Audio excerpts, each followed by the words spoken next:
Hey, it's Ukallii. Welcome back to my channel. Today we are talking about chapter 4 of my Harry Potter rewrite project. Before we dive into the chapter, I wanted to update you guys about the whole fanfiction.net situation that I dealt with on the previous video. As you may have seen in the description box of that video, there's a link now to Archive of Our Own. I've been able to set up Archive of Our Own and it's so much easier to use.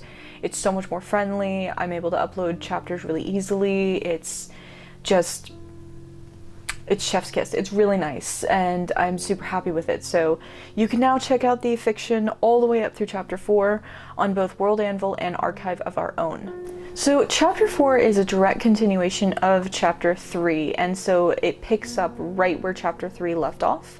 We've got Harry waking up after having slept an entire day. Now the reason why he sleeps an entire day is because of cost of magic system. Whenever I was reading the books for the first time, I thought it was weird that there was no cost of magic.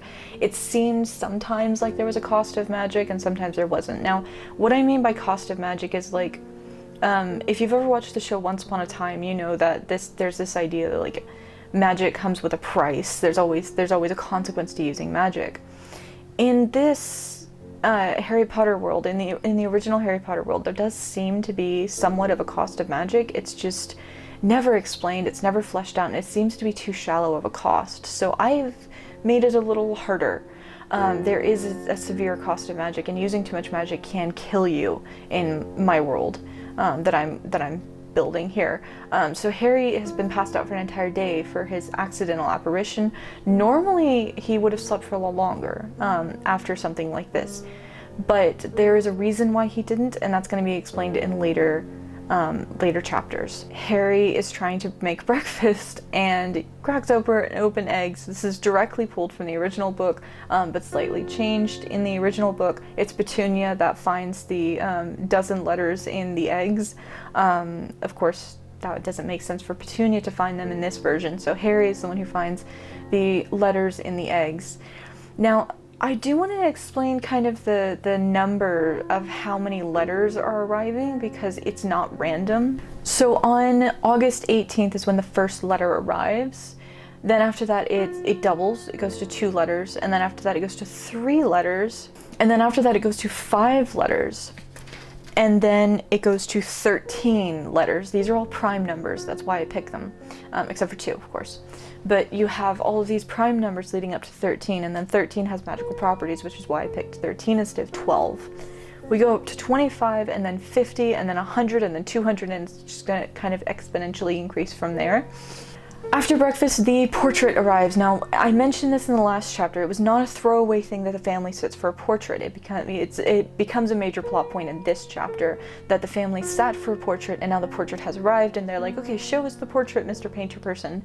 And he shows them the portrait, and it is not of the Dursley family. The portrait is instead James and Lily's wedding portrait. Not moving, it's a still portrait. But their eyes do seem to glitter, so there may be something going on with this portrait later on. I actually haven't decided. But this portrait has appeared kind of as another one of those, like, hey Petunia, remember your sister? Your dead sister?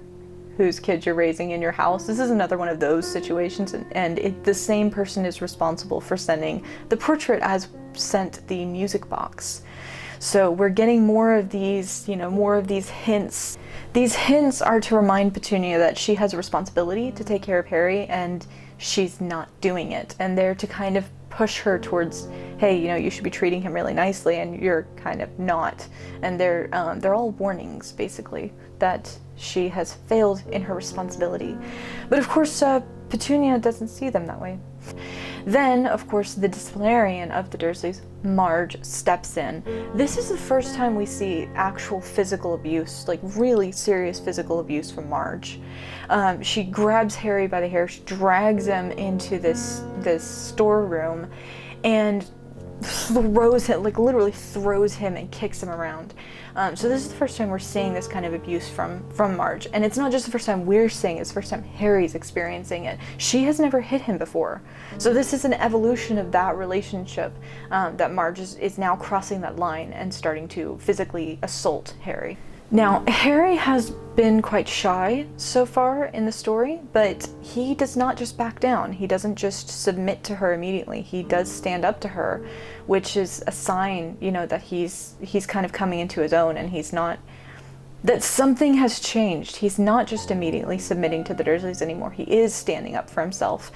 And that is because of the things that he's been learning lately, you know, like the money for the house is from his inheritance, and things like that. Little things like that have given him the confidence to stand up and not just do whatever the Dursleys want him to do, which is why he fights against Marge. Of course, Marge's response to that is to punish him severely, and so she locks him in that storehouse for 2 days. So she locks him in for the rest of that day. So the last meal that he had was breakfast before the portrait, and then he's locked away in the storehouse for the rest of the day and into the next day, and he doesn't sleep, he's not eating, he's being starved and locked away this whole time. So this is, you know, just another way that Marge is abusing him by taking away the things that make him strong, like sleeping, like hanging out with his friends, the other servants, and eating and things like that. So this is just another layer of her abuse of Harry. However, things have not been easy for the Dursleys, because while they have been cruel to Harry, the letters are still arriving, and they're arriving in troves. They're arriving every single hour, on the hour, all through the day and night, mysteriously being delivered to really, really annoy the Dursleys. I think Dumbledore is kind of the one behind the letter pranks, rather than Remus being behind them, because of the fact that it inconveniences so many people in the household. You know, it's not just the Dursleys that are inconvenienced by this doorbell ringing all night long. It's the entire household, all the servants and everyone. So I feel like that's more Dumbledore and his inconsideration than Remus, who would think about the servants before he does something like that. Once again, the letters are still blank, because Harry has not been the one to actually open the letter yet. The only one who can open a Hogwarts letter is the person that it is being sent to in my story, and that will happen later, but it's not happening in this chapter. So the continuation of the blank letters continues to frustrate everyone in the household, because it's like, why are these letters being delivered? They don't have anything written on them. They're all blank. What's the point? But, you know, obviously they're not actually blank. It's just that they're bespelled. Bad luck. He runs into Marge, and she's pissed. And so she decides she's going to punish him, and she tries to drag him toward the vault from upstairs. She drags him through the house towards the vault. And so she passes through the entry hall. She drags him through this hallway, the staircase hallway, and we see that the letters are now fluttering down the staircase. This is kind of to mirror the whole letters coming out of the fireplace thing. And so the letters are coming down the staircase. Obviously that pisses Marge off even more, but besides just pissing her off, it's also woken up the rest of the household. And so Rose hears Marge being cruel to Harry, and she steps in and she tries to stop it. Now, it is important for chapter 5, it's important for plot reasons, that it is Rose who is angry in this scene and not Harry. Harry's not angry. He's a little scared, but he's not angry. Rose is angry, and when Rose gets angry, Marge blows up. I think you can see the correlation between those two things. Now, Marge blows up. This is obviously taken from book 3. I've talked about before how I don't want Harry to go back to the Dursleys, and so I have consolidated all of the Dursley incidents from all of the books into just this book. So we get the zoo incident, we get Marge blowing up, we get all of those things that happened in the books are now happening in this book.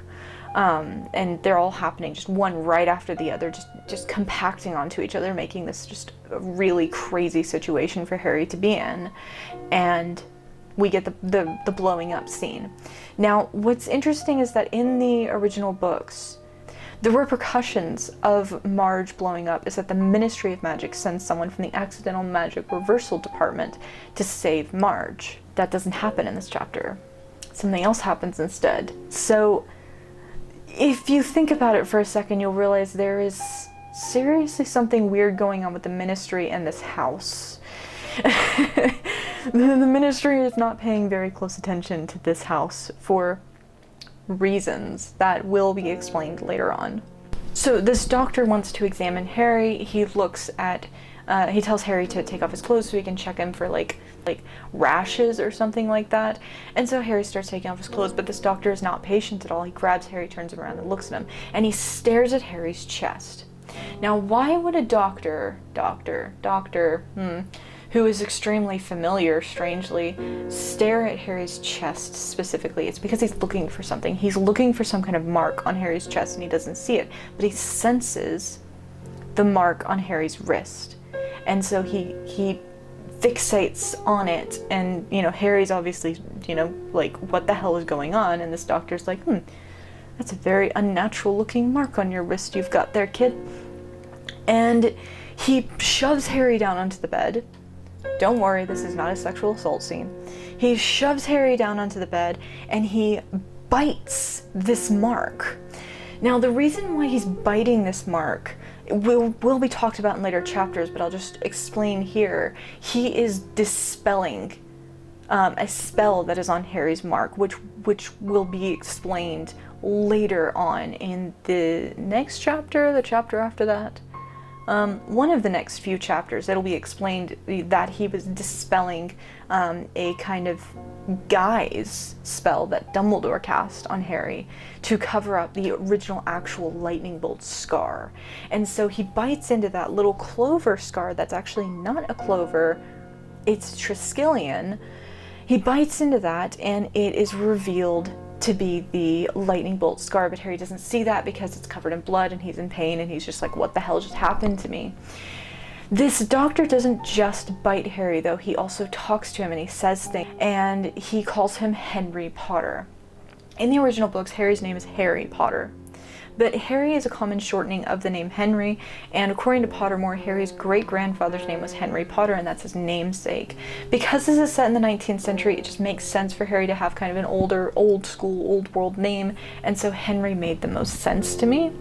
So Harry is just Petunia's name for him, mostly because it's a very common name, and it's a kind of belittling little kid name in her mind, and that's why she calls him Harry. But that's all Harry remembers ever being called in his life, so that is what he will continue to be referred to. But, you know, now he's Harry Potter. He's come into that title. Now, this doctor points out that Master will reward him richly. That's pretty obvious what he's talking about. This is a Death Eater attacking Harry, and Harry realizes that this is the sweeper who was also the stoker. So this is the guy who kept covering himself up with soot to approach Harry, and Harry had no idea why he was doing this. However, he isn't able to get very far. Obviously he wants to kidnap Harry. He tried to kidnap Harry on the ship, but he isn't able to get far because Sean interrupts. And so he's flung off. Now, this is a little bit of magic that I wanted to do in this scene. He jumps off of Harry onto the wall, and he lands on the wall kind of Spider-Man style. And then he lets himself fall off the wall after a minute and apparates away. Now, I am introducing an element to this series that was not in the original, and that is the difference between passive magic and active magic. Passive magic is magic that does not require a spell. Active magic is magic that does require a spell. Passive magic is things that your magic just does on its own, that you can train it to do, but for the most part it's just like naturally happening to you in your body just by being magical and having enough magic to have passive magic. This will be kind of a way that wizarding families distinguish themselves, whether or not they are passive magic families or active magic families. This is an instance of passive magic. He didn't have to cast a spell to do this whole sticking to the wall thing. It's passive. It's just what his magic is able to do in that situation.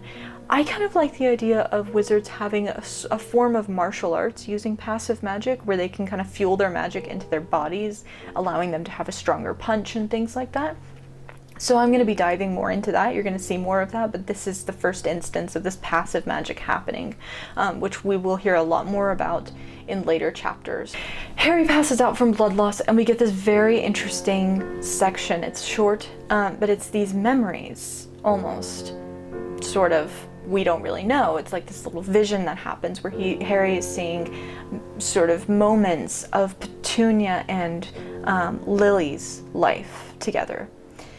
Now, it is not made clear in this chapter what this is, and this will continually happen to Harry, where he has these visions, and he has no idea what they are. I'm just gonna explain it here. I thought it was complete bullshit in the books that Harry's special power, the reason why he was so powerful, was because of compassion. I just thought that was such bullshit. So whenever I came up with this active and passive magic system, I felt like there are certain abilities that just fall under passive magic, and one of those abilities would be the Seer's Eye. Harry's family is particularly good at passive magic. They are healers for generations, i.e. Pottermore, you know, the whole history of the Potter family being healers for generations. That has been brought back into this series. And so they're really strong with passive magic, the ability to use their magic to allow certain functions to be more effective, basically. So Harry is innately good at passive magic, and he has been subconsciously, unconsciously training himself in passive magic over his entire abused existence at the Dursleys, because this passive magic is kind of what's keeping him alive. It's why he was able to go 2 days in that storeroom without, you know, starving to death. I know it takes more than that to starve to death, but like, he's a 13-year-old kid. You know, you would expect at some point he'd start banging on that door and being like, please, I'm starving here. But he doesn't, and he's okay. This is why. It's his magic keeping him alive in moments like this. This will be explained, but not for a few chapters, which is why I just wanted to talk about it here. Because this is the first time we really see his passive magic really kicking in to keep him alive, and it does other things, including, hint hint, you know, this whole vision thing. Now, in the books, Harry has visions much later in the books, book 5 and beyond. Actually, it starts in book 4. Harry starts having these visions of Voldemort. Only of Voldemort. And the visions that he has are anti-cognitive visions, which means they're happening at the same time. He's seeing Voldemort's sort of viewpoint at a specific moment in time.